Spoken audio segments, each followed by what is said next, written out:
ఈ నీళ్లు వేసుట్లా మీరు ఎటువంటి ఇబ్బందులు గురి అవుతున్నారు? బురదలోకి వెళ్ళి వస్తున్నాం పోతున్నాము, కార్లే ఖరాబ్ అవుతున్నాయి, రాళ్ళు ఒత్తుకుపోతున్నాయి. ఆ రాళ్ళకి వెళ్ళి చిన్న చిన్న రాళ్ళకి వెళ్ళి ఇప్పుడు ముసలోళ్ళ మేము పడతాము. ఇప్పుడు 4 ఏళ్ళ దినం అవుతుంది మేము ఇక్కడ వచ్చి నుంచి సుఖ ఇదే కాల ఇదే లెక్క. వాళ్ళు పట్టించుకోలే, వాళ్ళు వేయలేరు, వాళ్ళే రాలేరు ఈ వరకు. దీని గురించి వచ్చిన వాళ్ళే లేరు. ఇక వాళ్ళు పట్టించుకుంటలేరు, సపరేట్ కూకున్నాము. కలెక్టర్ దగ్గర సుఖ 10 సార్లు పోయినాం, 10 సార్లు సుఖ వాళ్ళు పట్టించుకోలేరు. పట్టించుకోకుంటే సపరేట్ కూకుంటున్నాం. మరి ఇప్పుడు ఈ సమస్య మీరు ఎట్లా తీరుతుంది అనుకుంటున్నారు? దీన్ని ఎట్లా పరిష్కరిద్దాం అనుకుంటున్నారు మీరు? ఇప్పుడు మీరు అధికారులకు చెప్పిర్రు, అధికారులకు చెప్పినా కానీ అధికారులు స్పందిస్తలేరు. మరి ఇప్పుడు ఈ సమస్య అయితే తీరవాలా? పోయమంటే పోయలేరు. అంతా మేము పెద్ద అంటారు, వాళ్ళు పెద్ద.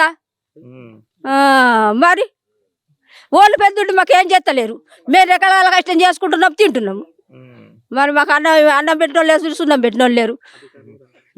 ఇప్పుడు ఎలక్షన్లు దగ్గరలోనే ఉన్నాయి. ఇప్పుడు ప్రభుత్వం కూడా ఎలక్షన్లని నెక్స్ట్ మంత్ లేకపోతే వచ్చే నెలలోనో ఇప్పుడు పెడతా ఉంటుంది. ఇప్పుడు మీరు వచ్చే అధికారులకు ఏం చెప్తారు? మరి ఇప్పుడు రాజకీయ నాయకులకు ఏం చెప్తా అనుకుంటారు మీరు? సడకులు పంపియాలా, కాల బంద్ చేపియాలా, ఇల్లు బంద్ చేపియాలా. మేము ముసలోళ్ళం ఉన్నాం, దప్పడ పడితే చేస్తే వాళ్ళు అవుతారు కారు. ఎలక్షన్ వాళ్ళకి అసలే మేము ఒప్పుకోము, ఇది చేస్తేనే మేము ఒప్పుకుంటాం.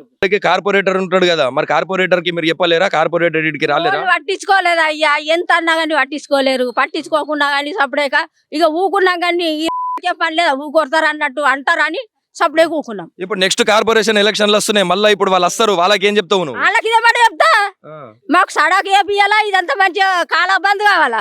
మేము ముసలోళ్ళం ఉన్నాము, పడితే చేస్తే వాళ్ళు అవుతారు అయ్యా అని చెప్తా నేను.